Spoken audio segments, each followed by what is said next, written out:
Hi, and welcome to the new home of Hot, Hip, and Now. I'm your host, Elyssa Frank. Today's show will focus on the now. While Texas is bracing itself for yet another hit of torrential downpour and epic flooding, the world sits helplessly watching from afar as Harvey's biblical force has Houston, America's fourth largest city, literally underwater. From all the footage I've seen coming out of Texas, I have a whole new perspective about Texas and a big respect for the beautiful souls from there. So here's my love letter to Houston. With me in the studio is Summer Anderson, who actually hails from Houston and is now living in Israel.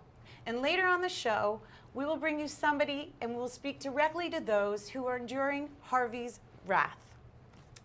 Hi, Summer. Hi. So we are live and coming to you from Tel Aviv. So let's give the audience a bit of your background. You are coming from Houston. Yep. A certain area. Spring. It's north. It's north. It's north Okay, Houston, so yeah. it's near the area. But I want to take us back a little bit just to give everybody so they understand. So you came here. I had a dream. You have a dream. I guess. Okay. I wanted to reteach indigenous people, land-based cultures, how to build in the ways that they had been building in the past. Okay, so we want to keep you are into history, and the name of your company that you've created here in Israel. It's Reinventing Roots. Reinventing Roots. Roots. Roots. Reinventing Roots. Okay, to the camera. Reinventing Roots, and it's Summer Anderson's own company that she created in Israel, which is not an easy thing to do, to create something new in Israel. Okay, now you have a connection to a church in Houston. Mm-hmm. And the reason I'm going to bring this up is because I really want to understand what everybody is doing in Houston with the situation. Right. So do you have a connection with the church any longer, or are you bringing your information? I haven't been there in a long time. Okay. I've been here for 6 years now. Okay. So, but it's called Elyssa, and they're in the middle of Elyssa. Houston right now. And are they open to the public? Do you know I don't know if they're actually open. Okay. But I know that they're doing volunteer. I mean, I think they're taking supplies. I don't know if they have people like staying there right now. But I'm going to get, one second, I'm going to get back to you one more time in just talking about Reinventing Roots. I'm going to talk about it one more time, because it's a big deal to create something in Israel. So you are bringing back the indigenous people, and you are teaching it to whom? Well, actually, we're teaching it through indigenous people that already know the techniques. Right. We're teaching it to international students of design. Okay, to design and architecture. Architecture. Okay, yeah. that's what in general, city planning also. Okay. So they come into a Bedouin village here in Israel. Okay. They stay for a month and a half. Okay. They've got. And you invite them. Is this or they pay? There's a tuition. It's tuition based. Yeah, it's student based. Okay. Okay. And these skills that you learned, you went in looking for them. So you went in and you learned it from the indigenous people, correct? And, excuse me, and then you didn't know them beforehand, correct? No.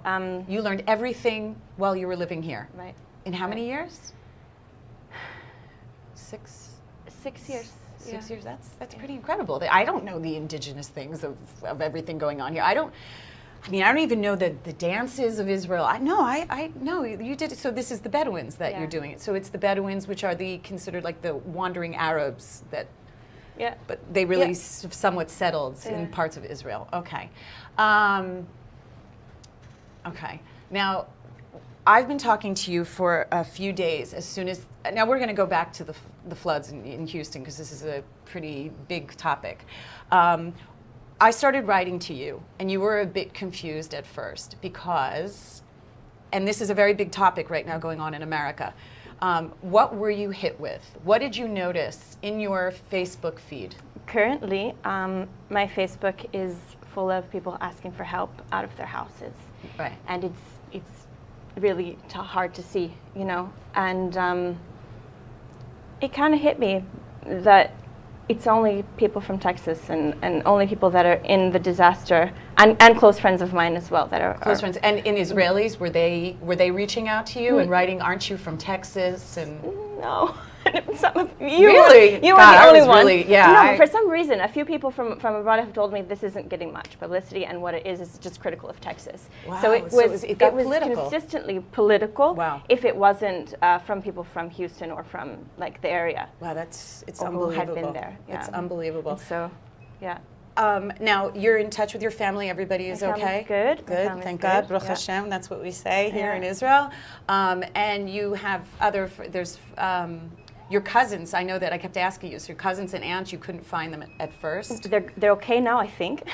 I mean, That's- I'm seems like sure a lot of they're this. fine. They had to Everybody's leave their good. home, but I think my uncle is on the highest part of the neighborhood. Okay. My mom said all the kids in the neighborhood are there and they don't have clean, dry clothes. Wow, So- it's crazy. So, a little bit about Houston. Can you just tell me?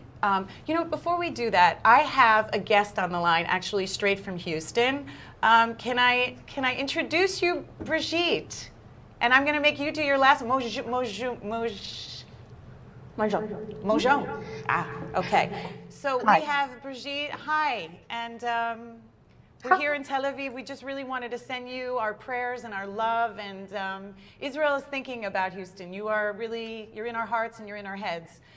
Even though it doesn't say it in Summer's Facebook feed. So maybe you two can work together and tell me a little bit. Now, where exactly are you located, Brigitte, in Houston? I'm in central Houston. You're in central Houston. And the worst hit area of Houston is? You just can't define it. Everything is the worst. It's really, it's massive. It's epic. There's no, yeah. It's epic. It's truly epic. So one thing I'm learning, and I'm a New Yorker, and so are you, Brigitte, originally. When we talk about the city of Houston, which is, again, the 4th largest city in America, so this is a flat city. It's a huge city. Can you give me some numbers, Brigitte or Summer? You want to start? Maybe Brigitte, you start. You seem to have all the numbers down pat. Of the numbers of, I don't have all the numbers down pat, but it's a huge. but I it's a will huge tell you city. that 7 million people are affected. it is a huge city, and you have to remember that we're at almost sea level. It's, 80 feet above sea level. So there's not much place for the water to go, but it does have to come from a very long distance. Okay, and you now there's also something called bayous, and I think there's a little fly in the studio. It happens in Israel. So a little bit about the water situation. As we were going on air, you told me that something broke, a levee broke, but there's also bayous, and there's also the Gulf of Mexico. We're dealing with how many sources of water, besides the runoff of almost 50 inches? Let me try to give you a scope of what exactly is happening right now, if I may. Great. If you could picture a square box to the left of a bay, and that would be the Bay of Houston or Galveston. And a lot of times what happens during a hurricane is water will push up into that bay and also into the lower lying lands. And what we're concerned about right now is that Harvey is, I'm calling him like a very mean big brother who is on the beach pushing up sand and water on me, like past my resistance. He is just creeping along the Gulf of Mexico. And we have been on, we call the dirty side of the hurricane for a very long time. The dirty side is usually the east side of the hurricane, which means you have a tremendous amount of water, a tremendous amount of rain.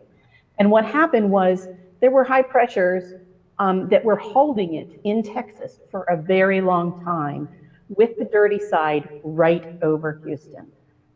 So we had a tremendous amount of water, more water than we have ever seen, coming through Houston. And Houston has gotten very, very large. So Brigitte, you're talking about Brigitte, coming I wanted from. to interrupt you one second. We see on the screen a picture of Sears. Is this a major a center? Is this a shopping center? This is just outside the 610 loop. It's around the corner from my home. And Summer, you know this area Yeah. too. So I'm sitting here with one shocked Houstonian, which they are called. This is so overwhelming to see all of this water, right? I mean, Brigitte, what is happening outside your house? You sent us also a photograph. Is that outside your house? When you go outside, how Some of high the other is the water? photographs are. So, No, that's not outside my house. It might be outside my daughter's house or in spring. okay, so I actually was You speaking gotta to somebody understand that. one second. I was speaking to somebody last night that's actually from Northwest Houston, and I was a little nervous because she said that the water, when she went to the street, was up to her knee. And those other photos, if we can show those other photos, there were 3 other photos. This was outside this woman's home. She was also supposed to be a guest today, but I can't, that was her, this is what it looked like from her, this is her home. And the water was slowly going up, and I have to tell you, I didn't sleep after I hung up with her, and she's not even on this show because the connection is not working any longer. So it's really working at all the pieces here. This is how serious this situation is. Now, Brigitte, I wanted to ask you, there was another video that went up, and we're gonna watch this video, and then we're gonna talk about it for a second.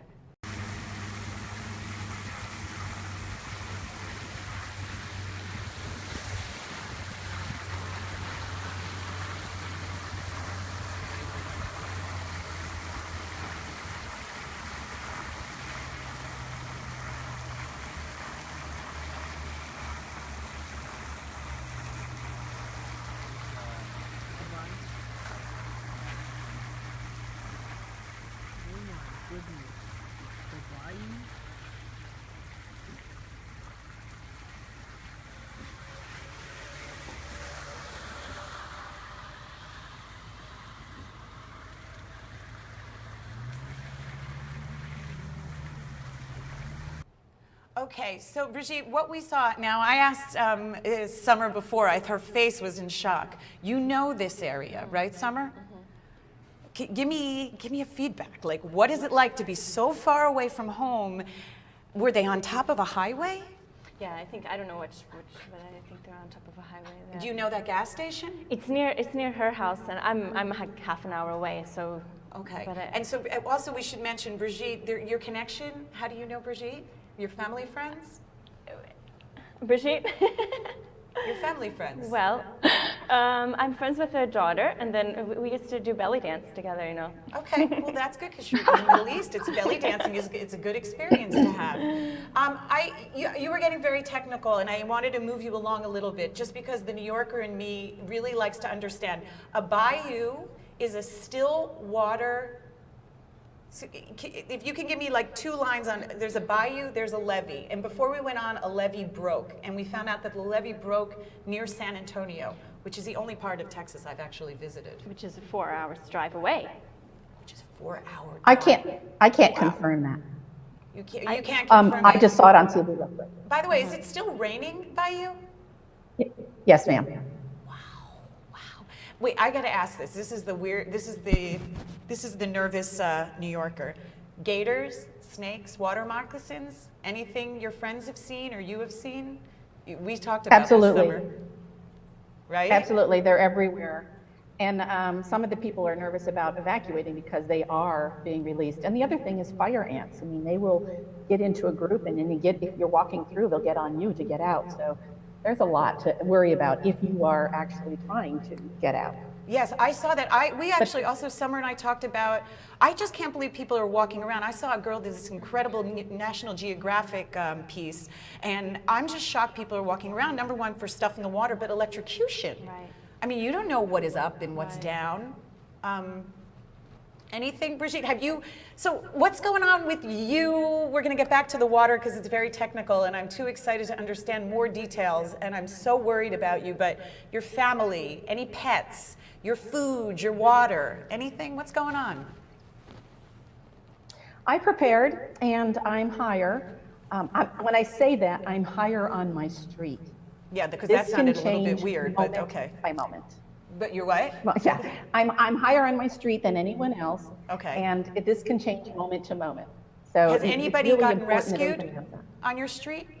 Within my area, within my subdivisions and the subdivisions neighboring me, yes, they've not been rescued as in they had to evacuate because their homes were underwater.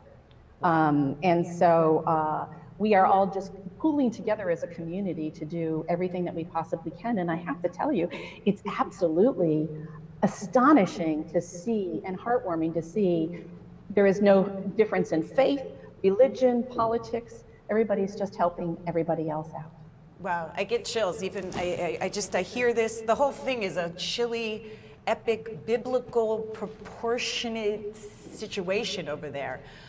You're not the first Texan that I heard speak about this.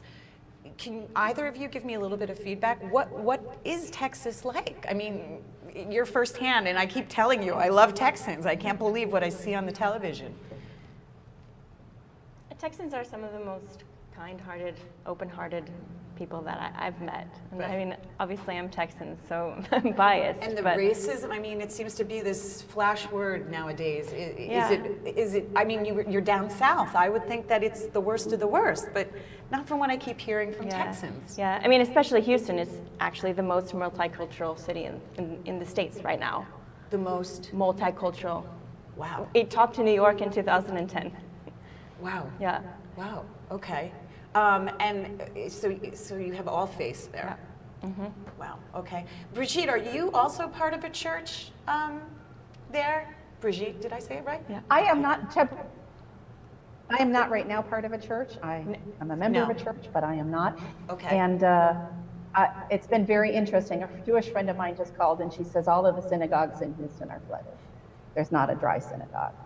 There's not a, right, so that's actually, I would keep trying to reach Amy, who I cannot reach, and she's part of the modern Orthodox community in Texas, and of course the first question a lot of Jews ask is, are there Jews in Texas? So yes, there are Jews in Texas, and Brigitte can attest to it, but what I hear is that most of the synagogues are underwater. Yes, that's what my friend just told me. She just texted me. Indeed. Whew, wow. But at the same instance, anything that can open we are going to run out of places to put people. There's no doubt about that. It's not over. Even if the hurricane moves, it's not over. The waters are going to continue to rise. So my daughter today is going to the mosque behind her house to help out and volunteer because all the mosques are taking so there's mosques opening, yes. Because you know there's this new controversy that biggest church, who's the famous church? So he closed it and he won't open it because he said, well, the government already has something open, but I hear they're double capacity. Nobody knows if that's true yet. Oh, We're okay. not. We just don't know. Like, okay. it's a controversy now. So Wow. we really don't know unless we're there. That is like, the next what's going on. controversy. I got you. Brigitte, one more thing. Can we go back a little bit? Is there anything you wanted to tell us any more about those photos, or about your experience, or that you have enough water and I think food? I'm hungry. I think the photos that you're seeing, I'm sorry, I'm looking out the window. It's starting to get a little blustery out there. I think the So photos it's that still you are windy and seeing- rainy outside. Yes, ma'am. Okay. These are very tame photographs. These are tame. Oh yeah. These are very tame. Yeah. Okay. We're talking about 25-foot water levels in many, many areas. Freeways underwater. 25 and that's what? The problem. Well, I'm sorry, I missed 25 this. feet. 25 feet of water in some areas. 25 feet. The freeways are underwater. You can't get off the freeways if you get on one. So you are kind of stranded. And the more that this water rises, the more problems this will cause. Okay. Wow. And, And you know, it's not, I'm going to interject here because this is not just people's homes. That's hard enough, but this is people's livelihood. You know, when people ask me why I didn't bug out, my studio is right behind my house, and that's my livelihood. I needed to protect it as much as I could. And so there are people who have lost everything, not just their homes, but their businesses as well. And that, I don't even know how to comprehend that. My mind cannot comprehend. Brigitte, I mean, I've really been on this. I've been crying, literally watching it. I mean, the nursing home picture could throw you. I don't know if you saw the two babies being taken out of that car. I couldn't breathe and I was hysterical. I saw the guy whose white truck went under and then he went back in and everyone's like, why did you go back in? You would think maybe money, maybe something of valuable. His glasses. And I thought, that really broke me, because here you are, you're wet, and all you have left is this clarity through your eyes, and now you don't even have that. And you think about these people, I mean, they're really traumatized. It's a horrible situation. I don't know if you have a little word of some blessing or something, if you want to give it to Houston, here's your moment. Do you have something to say? It's your family, and do it to the camera and tell them. I just really appreciate the way that they've got good humor. They're amazing, right? Taking care of each other. They're keeping faith, you know, and they're not critical of each other or other people. And like, I think it shows a lot of good character there. Yeah. A lot of compassion. So we bless them that this passes really quickly. Yeah. I'm going to say to you that, and Brigitte, if there is one thing that this New Yorker has taken out of a positive lesson from this horrific situation, is that out of this tragedy, is that I've truly learned about the utter kindness and resilience of Texans. And Brigitte, you're there still? I told you Yes, I'll still ma'am. be in touch with you even after this is over. I just want to thank both you ladies for your time and your stories. And the people of Israel are sending you, the people of Texas, our sincere and heartfelt prayers. And to the audience, I want to thank all of you. And I hope to see you next time on Hot, Hip, and Now. Thank you for joining us.